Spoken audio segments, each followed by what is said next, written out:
Hello everyone, I know it's a little later than usual, but today I'm going to share my March favorites with you. And I'm going to begin with the new YSL product called the Baby Doll Kiss and Blush.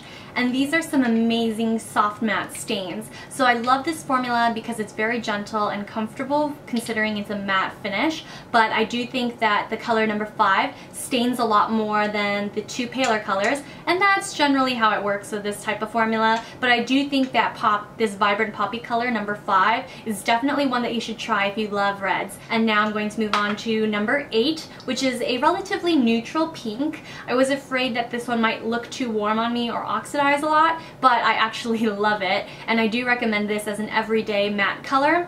I do think that a lot of mattes tend to be either too bright or too chalky, but this number 8 color is beautiful, and I think that this one is the best everyday color.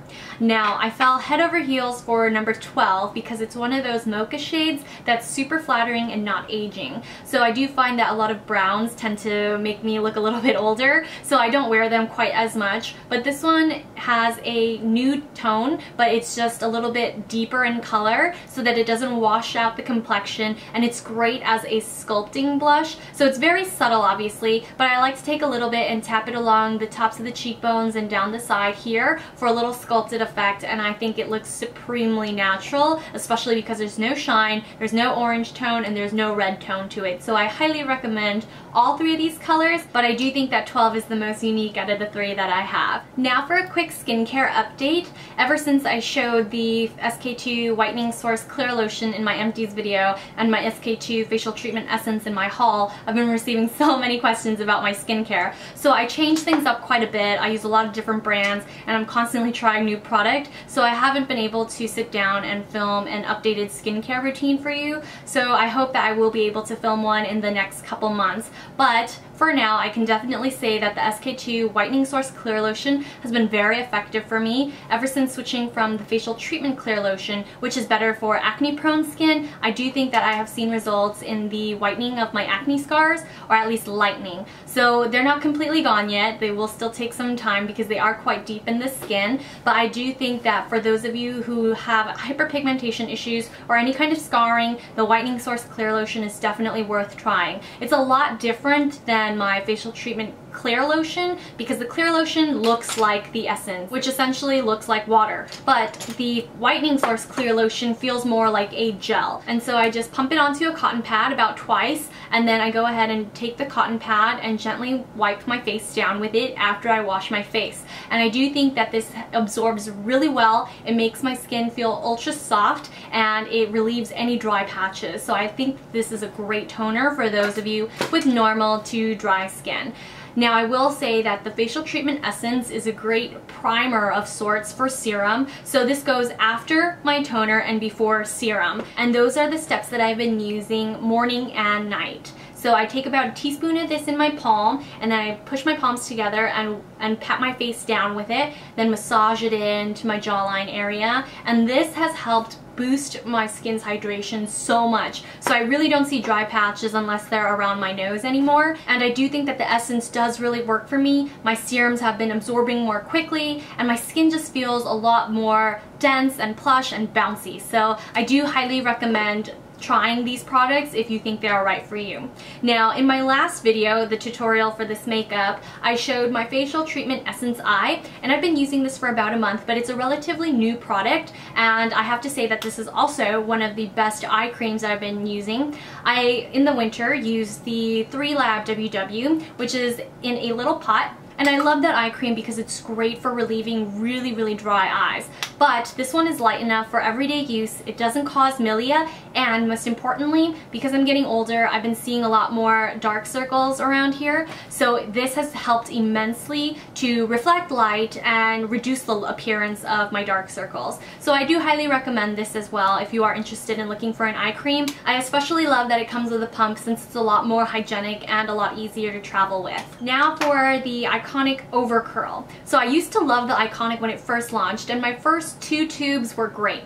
But after my 3rd tube, I realized that they had changed the brush or the formula a little bit, and it just was never the same. So I never went back to the Iconic, but this Over Curl is great for my lower lash lines. And this one has a curved brush, unlike the original. It doesn't hold curl very well on my upper lashes. I will, however, continue to purchase this because I love the curved wand for my lower lash line. And when I'm wearing false lashes, this mascara is great because it just gives my lashes something to hold on to the falsies. Now for eyeliner. Most of you know how much I love the Tom Ford dual-ended eyeliner pen in Deeper, but I recently found 2 liquid eyeliners that I love even more than the Tom Ford. So the By Terry Linea Black Star felt tip has been doing so well for me. I love how jet black it is, and with one stroke it is a lot more pigmented than Tom Ford's Deeper. So this is great for a winged eye look, obviously, but the Tom Ford is still great because it is layerable. It does have 2 different brush tips that you can work with. I just think that the By Terry is excellent for a heavier cat eye, so I absolutely recommend this, and I will be purchasing this again and again. Next we have the Scribble Calligraphy Liquid Liner, and this one has less control because it has a much longer felt tip, but I do think that it's an excellent eyeliner because it dries matte, and it has an ultra thin precise brush which gives me that kitten flick eyeliner, and instead I can wear a really thin cat eye instead of a really thick one like I generally tend to do. So it gives me a lot more natural liquid eyeliner looks, and I especially love it because it dries down completely matte. The By Terry has a similar finish to the Tom Ford. They're both satins, so they're not quite as glossy in finish as Lancome's Art Liner, but they're not quite matte either. So that's why I love the Scribbles for that ultra matte flat look. Now for the Marc Jacobs Remedy Concealer. I actually love this concealer pen, and my friend Rachel recommended this, and she's a concealer holic. She has dark circles, so she's tried quite a bit of concealer. And after trying the Marc Jacobs eyeliner pen, I decided I wasn't going to try any more Marc Jacobs products just because the felt tip fell apart and disintegrated. The tip just definitely wore down in 2 weeks. So it wasn't worth the money for me because it was really watery, and overall I just didn't like the product. So I haven't had much luck with Marc Jacobs products, but this Remedy pen is really good. I have it in number 2 Wake Up Call, and again I used it in my last makeup tutorial. I do like the cool palladium tip applicator. I think it is great for those of you who have puffy under eyes. When you do apply it in the morning, you will feel a cooling sensation, which is great because it does reduce the puffiness a bit.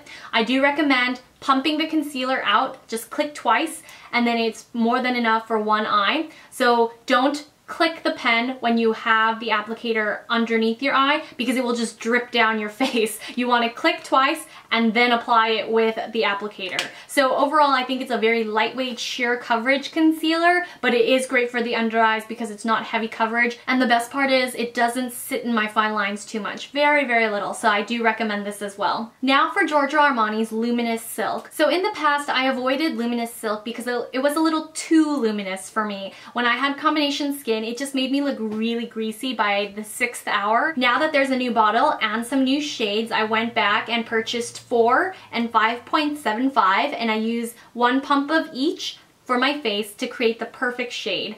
So I love it because 5.75 is a little bit more orange, whereas the 4 is a lot more yellow. And I think that Luminous Silk suits my normal skin a lot better now. So it does last all day. I still prefer Lasting Silk just because I think it has a little bit more coverage off the bat, but I use Lasting Silk during the day and Luminous Silk anytime that I'm going to be photographed because there's no SPF. I do think that this is one of the most photogenic foundations out there on the market, and if you have normal to dry skin, you'll absolutely love this foundation.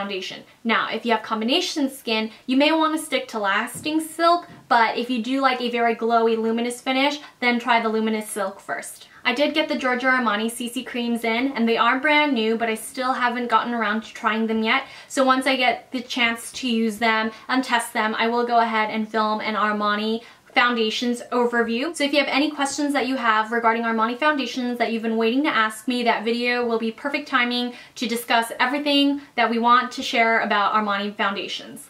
Now, I have been loving the By Terry Cover Expert most. I do think it is more similar to Lasting Silk because they do have a little bit more coverage. And I do think that number 7, Vanilla Beige, is almost the perfect match for me. I do wish it was a touch more yellow, but overall I think this is one of the best foundations for normal skin. So give it a try if you have normal skin because it has lovely coverage. And I did review it in my By Terry comprehensive review, which was posted a few videos back. Now I'm going to talk about Saint Tropez a little bit. This is the bronzing mousse, and I've been using this for a long time. Before this, I only used self-tanners from Clarins and Lancome, but I find that the Saint Tropez mousse is probably the easiest to apply. So I love this because it has a really nice smell, and I do think smell is important for self-tanners because some of them are very stinky. And this one has just an ultra smooth texture that applies on the skin really well, but if you want the best tan possible, I do think that the Saint Tropez Tan Optimizer, this is their body polish. It's absolutely important to exfoliate before you apply any sort of self-tanner. So this body polish is the perfect prep and sort of primer. And when it comes to the mousse, you don't want to use a bare hand because you'll be left with really orange hands afterward.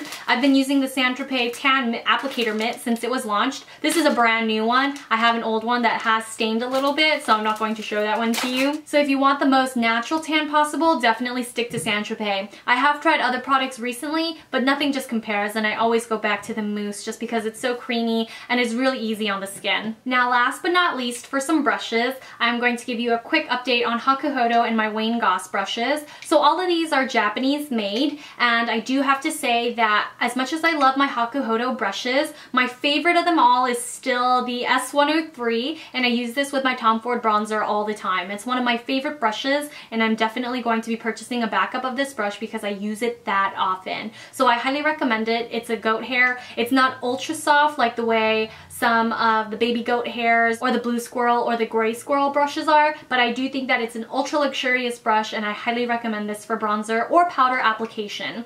Now, the Wayne Goss brushes, I have the face set as well as the collection, and I have to admit I'm more impressed by the face set just because I didn't expect the goat hair to be so soft. So because in the photos, this sort of natural fiber doesn't look quite as pretty as for, say, something like white goat hair, I didn't know how these would perform. But that's the thing about brushes. You never really know until you try it on the skin, feel it against your face, and that's why shopping for brushes online can be so difficult. But I am very, very impressed by this face set, and of the brushes that I have tried and tested thus far, number 12 is my favorite. I use it to apply a little bit of contour, and I think it's excellent for use with the Dolce & Gabbana, the Blush and Tan. Now I do really like the stippling brush as well. I think stippling brushes are great for powder foundations, especially if you want to finish your face with powder, and it just gives a really light dusting of powder so that your foundation doesn't look too heavy. There's really no need to purchase department store brushes when you can buy quality brushes from Hakuhodo and Wayne Goss for a much better price and a lot more performance. I have to say, Chanel probably makes the worst brushes out of any designer brand, but that's why you should save your money and buy some quality brushes, Japanese made brushes instead. So that's a wrap for my review this month, and if you have any further questions, please feel free to leave them down below. And just as a quick announcement, I did want to show you that Matte Lumiere has been discontinued officially. I did go ahead and purchase the new Perfection Lumiere Velvet. As you can see, it's a very simple black bottle. I did try it on last night, and I do like it thus far. I can't say it's love quite yet, so I will continue to wear and test the product,